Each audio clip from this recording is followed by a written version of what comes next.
ममता राज में हिंदुओं को टारगेट किया जा रहा है और मध्य प्रदेश में महाकाल मंदिर के पास मुस्लिम मोहल्ले पर एक्शन लिया जा रहा है। उसकी वजह भी सुन लीजिए।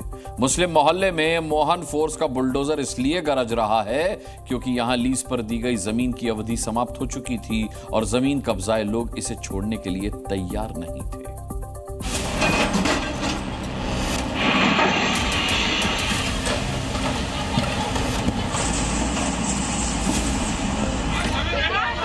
महिला हंगामे पर उतर आई है। गिरते मदरसे को लेकर कह रही है कि ये बुलडोजर उसके कलेजे पर चल रहा है, लेकिन रुखसाना ये नहीं बता रही है कि मदरसा अवैध रूप से सरकारी जमीन के सीने पर खड़ा था और जो अवैध है, गैर कानूनी है, उसका गिरना तय है। मध्य प्रदेश में मोहन फोर्स का पीला पंजा फुल ऑन एक्शन में है। बैतूल में मदरसा जमींदोज किया गया, सरकारी भूमि को अवैध कब्जे से मुक्त कराया गया, तो उज्जैन में भी धड़ाधड़ बुलडोजर चला। सरकारी जमीन पर नियम कानून की धज्जियां उड़ाते हुए खड़ी की गई 7 इमारतों को मिट्टी में मिला दिया गया। बैतूल के मुल्ताई में बुलडोजर कार्रवाई करते हुए अस्पताल की जमीन पर बने मदरसे सहित कई दुकानों को हटा दिया गया। यहाँ पर एक मकान और 2 छोटे मंदिर थे, एक मदरसा था, तो जिला प्रशासन और स्थानीय प्रशासन के निर्देशन में इसको हटाने की कार्रवाई सुबह 7:30 बजे से चालू है। राजस्व विभाग, पुलिस और नगर पालिका की संयुक्त टीम ने ताबड़तोड़ कार्रवाई करते हुए 6 बुलडोजर की मदद से अस्पताल की जमीन पर किए गए अतिक्रमण को हटा दिया। ये लैंड स्वास्थ्य विभाग की है। स्वास्थ्य विभाग ने मांग की है आवेदन प्रस्तुत करके कि हमारी भूमि को अतिक्रमण मुक्त करा के हमको उपलब्ध कराई जाए। इसी परिप्रेक्ष्य में अपन जांच करके पूरी तहसील न्यायालय से बाकायदा धारा 248 के तहत कार्यवाही करने के उपरांत जितने भी अतिक्रमणकारी इस भूमि पे हैं उनको सबको हटाने की कार्रवाई की जा रही है। अवैध रूप से खड़े मदरसे के खिलाफ प्रशासन लंबे समय से नोटिस जारी कर रहा था, लेकिन नोटिस के बावजूद अतिक्रमण नहीं हटाया गया।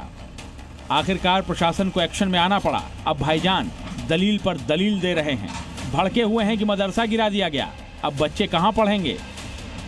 हमारा सबसे पहले कहना है कि जो मदरसा बना था, जो भी कार्रवाई कानूनी चल रही है उससे कोई कानूनी कार्रवाई हम भी मतलब उसमें तैयार है।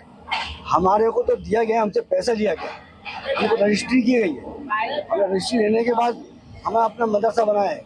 और जहाँ तक रही अस्पताल के स्वास्थ्य विभाग की बात, स्वास्थ्य विभाग 50 साल से क्या कर रहा है।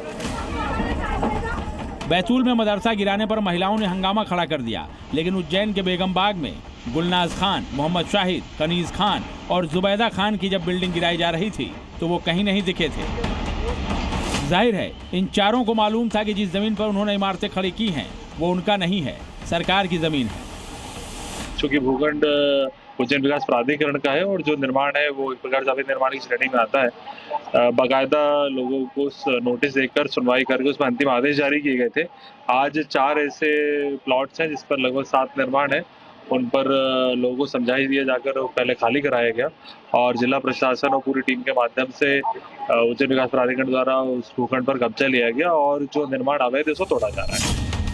उज्जैन विकास प्राधिकरण ने साल 1985 में बेगम बाग क्षेत्र में करीब 30 भूखंड आवासीय तौर पर 30 साल की लीज पर दिए थे। जमीन मालिकों ने इन भूखंडों का इस्तेमाल आवासीय तौर पर करने की बजाय पूरी तरह व्यावसायिक तौर पर किया। साल 2014-15 में लीज भी समाप्त हो गई, जिसका रिन्यूअल भी नहीं कराया गया। जमीन के मालिक हाईकोर्ट पहुंचे, स्टे लिया, लेकिन अब उसकी तारीख भी समाप्त हो गई। लिहाजा प्रशासन ने अवैध बिल्डिंगें गिरानी शुरू कर दी। 19 दिन पहले यहाँ 5 बिल्डिंगों को हटाया गया था, तब बड़ा हंगामा हुआ था। लिहाजा इस बार भारी पुलिस बल की तैनाती की गई थी। जिस जगह बुलडोजर की कार्रवाई की गई ये महाकाल मंदिर पहुंचने का मार्ग है। इसके अलावा मुस्लिम इलाका होने के चलते अति संवेदनशील क्षेत्र के तहत आता है, इसीलिए पुलिस चौकसी के बीच 7 इमारतों को जमींदोज कर दिया गया और कहीं कोई बवाल नहीं हुआ। ब्यूरो रिपोर्ट, जी मीडिया। जी न्यूज़।